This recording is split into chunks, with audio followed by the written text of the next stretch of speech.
கோழி முட்டைங்கிறது வந்து ரொம்ப நெடுங்காலமாக நாம் உணவாக பயன்படுத்தி வந்த ஒரு பொருள்.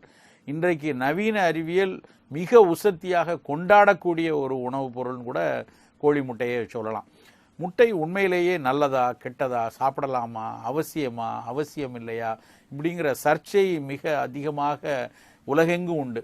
அப்புறம் இன்னொரு விஷயம் என்னென்னா, முட்டை வெஜிடேரியனா நான் வெஜிடேரியனா, வெஜிடேரியன் பீப்புள் சாப்பிட்லாமா, இப்படிலாம் வந்து பல சர்ச்சைகள் அங்கங்கே இருக்கும். நம்ம அந்த சர்ச்சைக்குள்ளே போக வேண்டியதே இல்லை.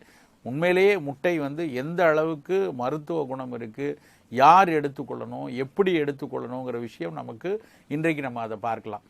கோழி முட்டை எடுத்துக்கிட்டிங்கன்னா உண்மையிலேயே இன்றைக்கு நவீன அறிவியல் சொல்லக்கூடிய உணவு கூறுகள் எல்லாவற்றையும் கொண்ட ஒரு உசத்தியான உணவு என்று தான் சொல்லணும். அந்த அளவுக்கு மிகச்சிறந்த உணவு. காலை உணவாக எடுத்துக்கொள்வதற்கு ஒரு நல்ல வேக வைத்த முட்டை வந்து மிக மிக ஒரு அற்புதமான ஒரு தேர்வாக இருக்கும்.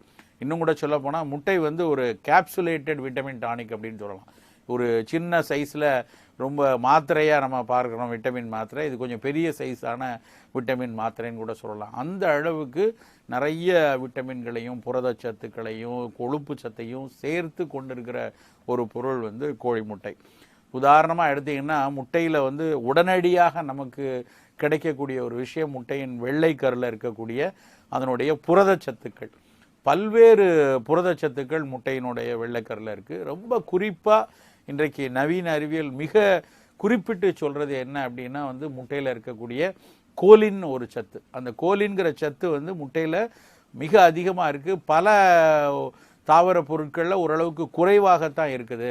அதனால் முட்டையை வந்து கண்டிப்பாக சாப்பிட சொல்கிறாங்க. ஏன் அந்த கொலைன் வந்து ரொம்ப முக்கியம்னு சொல்கிறாங்கன்னா, அந்த கொலைன் வந்து பிரெயினுடைய செல் மெம்பரைன்ஸுக்கெல்லாம் பயனுள்ளதாக இருக்குது. நம்மளுடைய நினைவாற்றலில் இருந்து புத்திசாலித்தனத்தில் இருந்து ஒரு புத்தி கூர்மைக்கு வரைக்கும் எல்லாவற்றிற்கும் வந்து அந்த கொலைன் வந்து ரொம்ப முக்கியமான ஒரு பொருளாக பார்க்கப்படுகிறது நவீன அறிவியலாளரால். அந்த கொலைன் சத்து வந்து முட்டையில் வந்து மிகச்சிறந்த அளவு இருக்குது. அது தவிர பார்த்திங்கன்னா நிறைய உயிர் சத்துக்கள் இருக்குது. ரொம்ப குறிப்பாக சொன்னீங்கன்னா தண்ணியில் கரைந்து நம்ம உடலுக்கு நல்ல பலன் தரக்கூடிய ரிபோஃப்ளோவின்னு சொல்லக்கூடிய விட்டமின் B12 வந்து முட்டையில் தான் மிக அதிக அளவில் இருக்குது. நிறைய பேர் சில பேர் என்ன கேட்பாங்க அப்படின்னா, முட்டை வந்து சிலருக்கு ஒவ்வாமை கொடுக்கலாமே அப்படிம்பாங்க. நிச்சயமாக அது ஒரு உண்மையான கருத்து தான். எல்லோருக்கும் இது ஏற்றுக்கொள்ளுன்னு சொல்ல முடியாது. சிலருக்கு வந்து தோலில் அரிப்பு இருக்குது, படை இருக்கிறது, திடீர்னு எரிச்சல் அரிப்பு வரக்கூடிய ஆர்டிகேரியான்னு சொல்லக்கூடிய ஒரு ஒவ்வாமை இருக்கிறவங்களுக்கு அவர்களில் ஒரு சிலருக்கு வந்து முட்டை ஒத்துக்கொள்ளாததாக இருக்கும். சப்போஸ் முட்டை சாப்பிட்ட உடனே தோலில் அரிப்பு வருது, தடிப்பு வருது, பிச்சுக்கிற மாதிரி இருக்குது அப்படின்னா அவர்கள் குறிப்பிட்ட காலம் மருத்துவம் எடுக்கிற வரைக்கும் அந்த கோழி முட்டையை தவிர்க்கிறது நல்லது. மற்ற எல்லாருக்கும் வந்து பொதுவாக இது வந்து ஒரு பெரிய அலர்ஜி தரக்கூடிய ஒரு பொருள் இல்லை.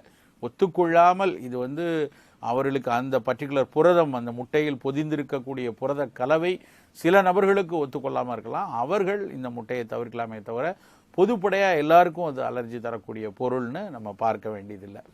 அதுக்கப்புறம் ஒரு சிலர்கிட்ட என்ன கருத்து இருக்குது அப்படின்னா, முட்டை வந்து ரொம்ப வெயிட் போட்டுரும், நிறைய முட்டை சாப்பிட்டோம்னா உடல் எடை கடுமையாக கூறிடணும். அது அப்படி உண்மை கிடையாது. ஆக்சுவலாக முட்டை, வாழைப்பழம் இதெல்லாம் பற்றி பொதுப்படையான மக்கள் கருத்து என்னென்னா வெயிட் போட்டுரும் அப்படின்னு. ஆனால் ரெண்டுமே வந்து ஒரு தவறான புரிதல் தான். வாழைப்பழத்துக்கு எப்படி 60லேருந்து 70 கலோரி தான் இருக்கிறதோ அதே மாதிரி கோழி முட்டைக்கும் பார்த்திங்கன்னா 80 கலோரி தான் நினைக்கிறேன். 80 கலோரி தான் அதனுடைய மொத்த ஒரு முட்டையினுடைய சத்தில் கிடைக்கும். நீங்கள் ஒரு இட்லி எடுத்திங்கன்னா 50 கலோரி இருக்கும். ஒரு இட்லிக்கு பதிலாக ஒரு முட்டையை சாப்பிட்றதுல தப்பே இல்லை. இட்லியை விட நீங்கள் வந்து முட்டையில் அந்த அளவுக்கு சத்துக்கள் இருக்கும். இட்லின்னு சொல்கிறது வந்து வெள்ளை அரிசி இட்லியை. இதே வந்து ஒரு நல்ல சிறுதானியங்களில் வச்சு நல்ல அதனுடைய சிவந்த ஒரு கேழ்வரகுகளை எடுக்கிற இட்லியில் நிறைய பயன் இருக்கலாம். பட் முட்டையில் எடுத்திங்கன்னா உங்களுக்கு அந்த 80 கலோரியில் கூடுதலாக நிறைய பயன் கிடைக்கும், நிறைய புரதங்கள் கிடைக்கும், நிறைய விட்டமின்கள் கிடைக்கும். ஸோ அதனால் வளரக்கூடிய குழந்தைகள், சின்ன குழந்தைங்க காலையில் வேகமாக பள்ளிக்கு கிளம்பக்கூடிய சமயத்தில் இருக்கும் பொழுது வாரத்துக்கு ஒரு 2 நாள் 3 நாளாயினும் கண்டிப்பாக வந்து முட்டை கொடுக்கணும் காலையில். சரி, இது எப்படி கொடுக்கறது கோழி முட்டையை? சில பேர் அப்படியே பச்சை முட்டை குடித்தா நல்லா உடம்பு நல்லா வலுவாக வரும், நல்லா வந்து உடல் திடமாக வைத்து கொள்ளக்கூடிய நபர்கள் வந்து சில பேர் நம்ம பார்த்துருக்கோம். நிறைய பேர் உடச்சி பச்சை முட்டையை குடிப்பாங்க. அது வந்து அவ்வளவு உசிதமான செயல் கிடையாது. ஏன்னா சில நோய் கிருமிகள் ஒருவேளை முட்டையுடைய கோழி முட்டையில் இருந்ததுன்னா அது வந்து நேரடியாக உடலுக்குள்ளே போகிறதுக்கான வாய்ப்பு இருக்குது. அப்புறம் இன்னொன்று, அதை ஜீரணிக்கக்கூடிய தன்மை எல்லாருக்கும் இருக்காது. அதனால் முட்டையை வந்து வேக வைத்து சாப்பிட்றது இல்லை ஸ்க்ரம்பிள் பண்ணி சாப்பிட்றது இதுதான் வந்து சிறப்பான ஒரு விஷயமா இருக்கும். வேக வைத்த முட்டை வந்து ரெடிலி அவைலபிள் விட்டமின்ஸும் மினரலும் உள்ளது. அது வந்து ரெடியாக ரத்தத்தில் உடனடியாக கலக்கக்கூடிய தன்மையை கொண்டிருக்கும். அதனால் முட்டையை பச்சையாக எடுக்காமல் வேக வைத்து எடுக்கிறது, பாயில்டு எக் தான் ரொம்ப சிறப்பான ஒரு விஷயமா இருக்கும். அந்த முட்டையில் நீங்கள் வந்து சில பேருக்கு என்ன சந்தேகம் இருக்கும் அப்படின்னா, முட்டையில் மஞ்சக்கரு வந்து ரொம்ப கொழுப்பு நிறைய உள்ளதாமே, வெள்ளை மட்டும் எடுத்துக்கலாமேன்னு. மஞ்சக்கருவில் கொழுப்பு சத்து இருக்குது, கொலஸ்ட்ரால் இருக்கத்தான் செய்யுது. ஆனால் அது வந்து அதில் இருக்கக்கூடிய கொலஸ்ட்ரால் வந்து நம்ம உடலுக்கு ஒரு அளவுக்கு தேவை இருக்குது. நம்ம கொழுப்புகள் முழுமையாக இல்லாத உணவு வந்து சரிவிகித சம உணவு கிடையாது. கொஞ்சமேனும் கொழுப்பு உடம்புக்குள்ளே போகலன்னு வச்சுக்கோங்களேன், அப்போ வந்து கொழுப்பில் கரையக்கூடிய விட்டமின்கள் அப்சார்ப் ஆகாமே போயிடும். சில உயிர் சத்துக்கள் கொழுப்பு சத்தில் தான் கரையும். அப்போ அதுக்கேற்ற அளவு கொழுப்பு உணவுகள் வேணும். இன்றைக்கி எல்லாருக்கும் வந்து கொலஸ்ட்ராலை பார்த்தாலே ஒரு பயங்கர பேதியும் பயமும் இருக்குது. அது தேவையில்லாத ஒரு விஷயம். குறைந்த அளவிலேனும் கொலஸ்ட்ரால் கொழுப்பு வந்து நமக்கு உடலுக்கு தேவை. அந்த வகையில் ஒரு நாளைக்கு ஒரு முட்டை எடுக்கிறதுல கிடைக்கக்கூடிய அந்த கொழுப்புனால நம்ம உடம்புக்கு மிகப்பெரிய கேடு வராது. இன்னும் சில பேர் என்ன சொல்கிறாங்க அப்படின்னா, சில ஆய்வு கருத்துக்கள் என்ன சொல்லுதுன்னா, முட்டையிலிருந்து கிடைக்கக்கூடிய கொழுப்பு சத்தில் கூடுதலாக நல்ல கொலஸ்ட்ரால் கிடைக்குது.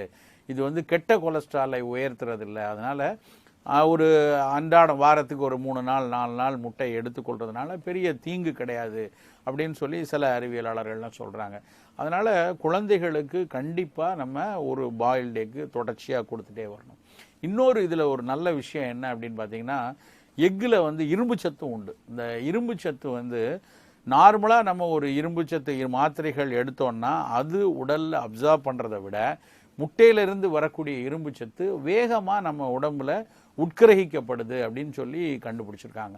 ஸோ அந்த அளவுக்கு வந்து முட்டை வந்து நிறைய விட்டமின் இருக்குது, மினரல் இருக்குது, இரும்பு சத்து இருக்குது. இன்னொன்று செலினியம் அப்படின்னு ஒரு மினரல் இருக்குது. அந்த செலினியம் வந்து ஒரு ஆன்டி ஆக்சிடெண்ட்டாக நமக்கு வேலை செய்யும். அந்த செலினியம் சத்து முட்டையில் இருக்குது. சரி, எந்த முட்டை எடுக்கிறது? பிராய்லர் முட்டை எடுக்கிறதா இல்லைன்னா வந்து நாட்டுக்கோழி முட்டை எடுக்கிறதா அப்படின்னு சொல்லி கேட்பாங்க.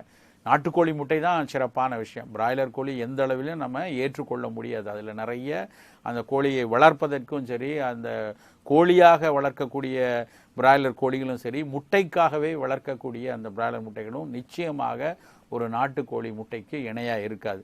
ஸோ உடலை நல்லா உறுதிப்படுத்தக்கூடிய தேவைன்னா அது நாட்டுக்கோழி முட்டையிலிருந்து தான் கிடைக்கும். அதை தேடி பெற்றுக்கொள்ளலாம். இன்னும் சொல்ல போனீங்கன்னா, காடை கோழி இருக்கு இல்லையா, காடை முட்டை.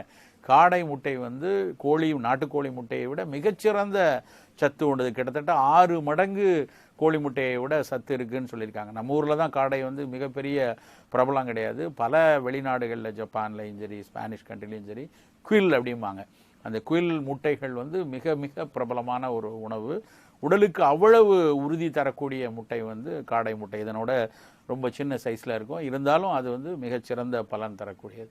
அதனால் முட்டை வந்து நம்ம வந்து குழந்தைகளுக்கு, வளரக்கூடிய குழந்தைகளுக்கு, இளம் குழந்தைகளுக்கு மிக முக்கியமான உணவு தேர்வு. ஸோ அதை வந்து வேக வைத்து கொடுக்கறது வந்து ரொம்ப சிறப்பான ஒரு பரிமாறலாக இருக்கும்.